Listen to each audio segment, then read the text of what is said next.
어떤 물건들과 함께 살아가는가? 그리고 소유한 그 물건은 내게 무엇을 의미할까? 집안, 가방, 옷장 안을 둘러보며 내가 소유한 물건을 찬찬히 들여다보면 물건마다 사연 하나하나가 보이는 것만 같다. 물건은 종종 불안, 걱정, 욕망과 염원을 대리하고 동행하고 견인한다. 어학교재로 가득 채워진 책장에는 외국어를 잘하고 싶다는 욕심이, 사모아 놓은 운동용품에는 군살 없는 건강한 몸에 대한 갈망이 들어있다. 이렇게 소유한 물건의 자취를 더듬어 가다 보면 가장 생생한 나의 현재를 조우할 수 있다. 그렇기에 내 삶의 물건들이 남기는 흔적을 긍정적으로 유도하고 싶은 마음에 가진 것을 꼼꼼하게 따져 묻기도 소비와 소유에 관해 더 진지하게 고민하게 된다. 깨끗한 환경에 대한 갈망은 누구보다 강했지만 나는 그리 단정한 사람은 아니었다. 집에 돌아오면 심신이 피로해 가방 속에 물건을 꺼내 식탁 위에 올려놓고 양말과 바지는 벗은 그대로 이부자리 위에 방치해두기 일쑤였다.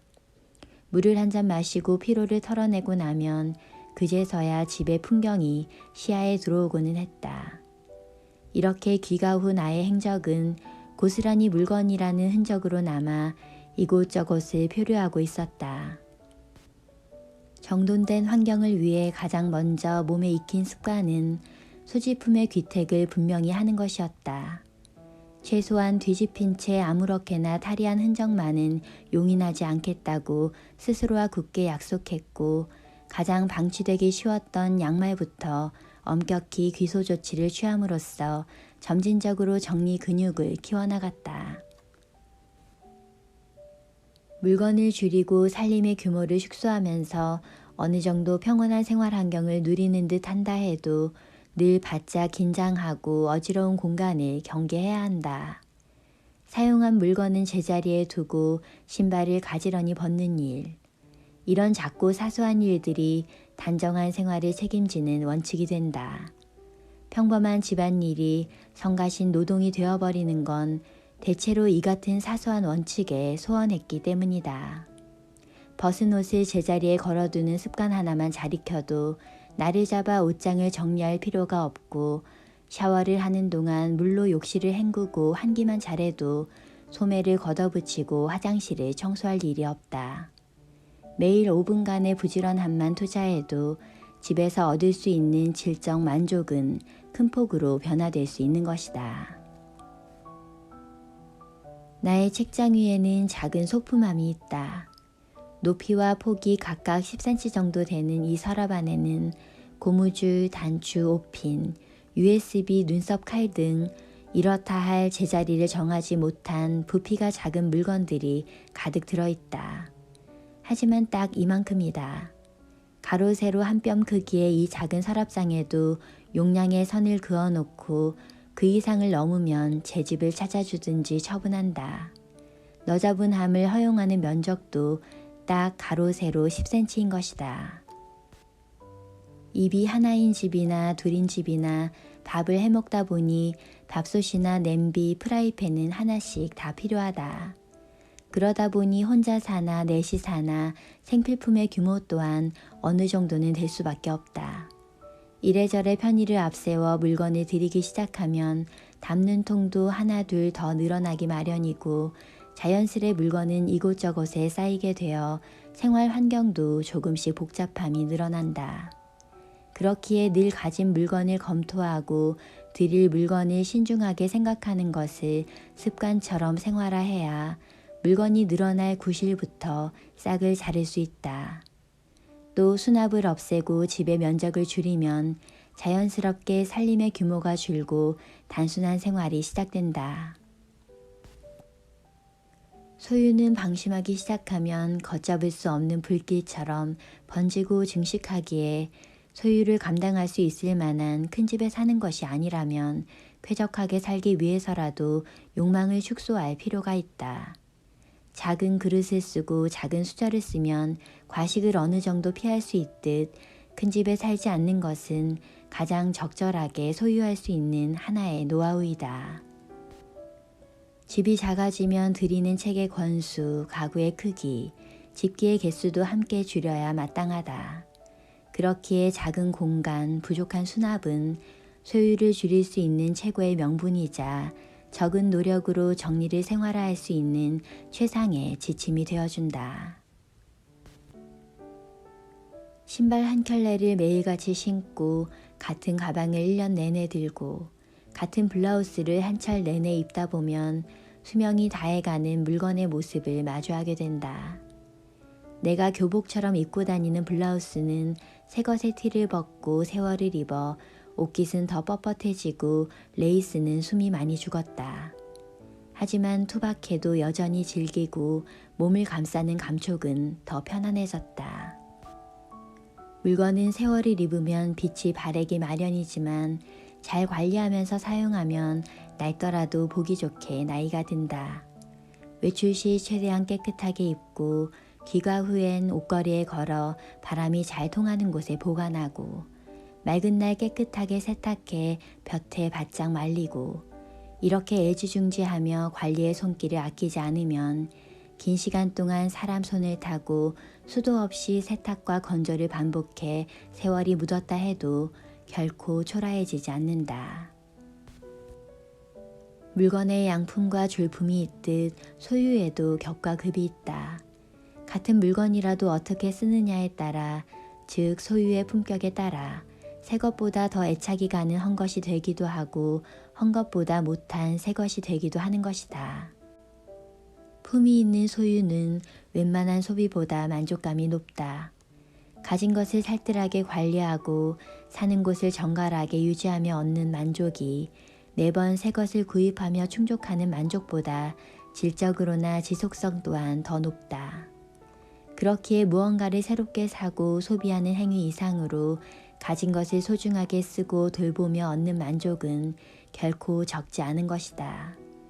사는 곳, 입은 옷, 가진 물건 등 세심한 돌봄을 받은 주변은 생활하는 나 자신에게 가장 먼저 보답한다. 깨끗한 침대 시트, 잘 세탁되어 정갈하게 수납된 옷까지, 반짝이는 욕실, 향기로운 실내, 먼지 한 톨 없는 마루는 쇼윈도에 걸린 화려한 옷이나 참신하고 혁신적인 어떤 새 가전제품보다 더 기분 좋은 보상이 되어준다. 원했던 것을 손에 얻는 즐거움, 새로운 것을 구경하는 재미가 삶의 크나큰 기쁨임은 분명하다. 하지만 이미 가지고 있는 것을 책임감 있게 관리할 수 있어야 새 것을 드리는 기쁨 또한 온전히 누릴 수 있게 된다. 아무것도 없는 홀가분한 공간은 참 좋다. 하지만 우리 삶은 빈 공간이 될 수 없고 어떻게든 무언가 들어서고 채워지게 마련이다. 또 무조건 비우고만 살아서도 한없이 더하고만 살아서도 안 된다. 뺄셈이 존재하는 이유는 더 나은 덧셈이 자리할 공간을 만들기 위함이다. 불필요한 것을 덜어냈다면 그 빈자리는 어떻게 가치 있고 풍요롭게 채워나갈지도 고민해야 한다. 매일 외출 전 다른 건 몰라도 따뜻한 물로 샤워를 하고 옷을 갈아입는 일만은 잊지 않는다. 보는 사람도 없고 눈에 띄는 변화를 만들지도 않는 이 일은 나에게는 하루의 운수를 지켜주는 부적과도 같다. 발볼이 맞지 않는 구두나 가슴을 답답하게 조이고 피부를 자극하는 속옷, 이러한 것들이 내 하루의 질을 어떻게 떨어뜨릴지는 나만이 알고 있기에 깨끗한 양말, 가볍지만 따뜻한 외투, 어깨에 무리를 주지 않는 가방, 몸에 밀착되는 속옷과 구두를 세심하게 고르는 일이 기분 좋은 하루를 결정한다. 내 몸부터 편안해야 경중에 상관없이 어떤 일처리도 순조로울 수 있기에 이런 사소한 것의 가치는 그 어떤 것보다 크다 할 수 있을 것이다. 커피를 즐기게 된 지는 얼마 안 됐지만 금세 일상이 되었다.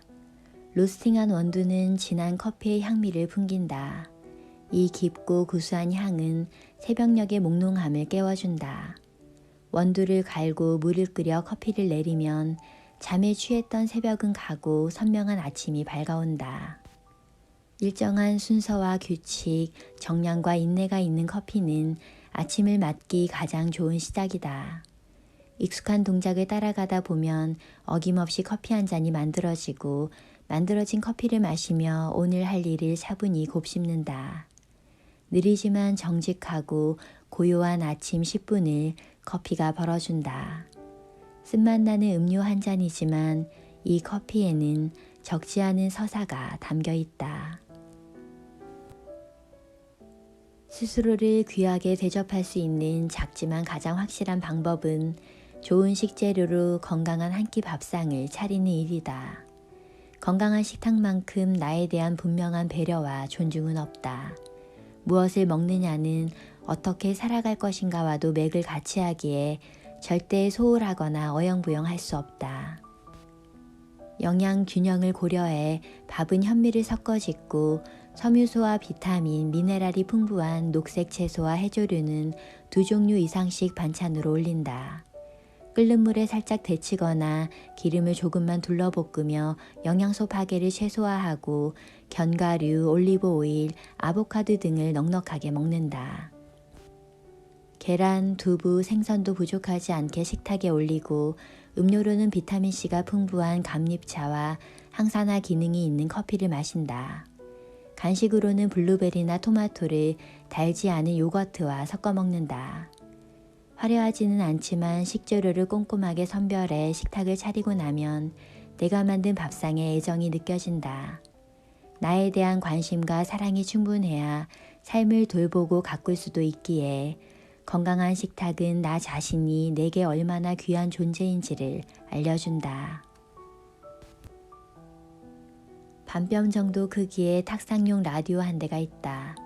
테이블 위에 올려놓고 주로 아침 저녁을 먹는 동안 듣고는 한다. 누군가가 마주 앉아 함께 겸상할 대상이 없을 때 라디오에서 흘러나오는 말소리와 음악은 식사 시간에 적적하지 않게 해주는 최적의 밥 친구가 되어준다. 자동화, 디지털화가 일상으로 속속들이 침투한 시대. 라디오뿐 아니라 카세트 테이프, 필름 카메라, 알람 시계 등 많은 기기들이 시대의 물살에 휩쓸려 많이 사라졌고 사라지고 있다. 관심 밖으로 밀려나 생경한 옛것이 되어가고 있지만 이러한 것들은 오히려 아날로그에 대한 향수를 불러일으킨다. 똑똑한 기술의 등장으로 1분이면 편지를 지구 반대편에 전달할 수 있게 되었지만 늘어난 시간만큼 우리의 삶까지 여유로워지지는 않았다. 버튼 몇 개만 누르면 음악을 들을 수 있게 되자 한 곡 한 곡 기대하며 듣는 설렘도 재미도 방송 시간을 오매불만 기다리는 진한 애착도 없어졌다. 헌책방, 연필, 손목시계 등 이러한 아날로그적인 것들은 기술 문명의 부작용으로 군데군데 비어버린 삶의 감수성을 충족해 주는 것만 같다. 보고 듣고 만지고 살을 부딪힐 수 있는 독서나 만남, 음악, 꽃과 같은 것들에 여전히 많은 사람이 갈망한다.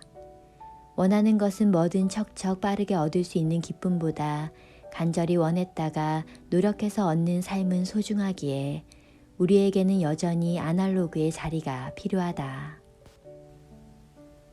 사람과 물건의 관계는 동전의 양면처럼 긍정과 부정, 흑과 백이 존재한다. 아무것도 없는 방은 참 좋지만 예나 지금이나 나는 반듯한 테이블과 편안한 의자가 있는 집이 더 좋다. 미니멀리즘을 단지 비우기 기술로만 치부한다면 다 비우고는 더 극심히 방황하게 될지도 모른다. 결핍을 옹호하는 것은 어디까지나 그것으로 인해 내 삶이 풍요로워졌을 때이고 뺄셈이 존재하는 이유 또한 더 나은 덧셈이 자리할 공간을 만들기 위함이다. 효율과 득실만을 오차없이 측량하는 사람이 아닌 자주 쓰지는 않을지라도 두고 보기만 해도 웃음 지어지는 내게 행복을 주는 물건이라면 기꺼이 투자할 줄 아는 여유를 가진 사람. 만족과 행복에 더 밝은 사람으로 살아가고 싶다.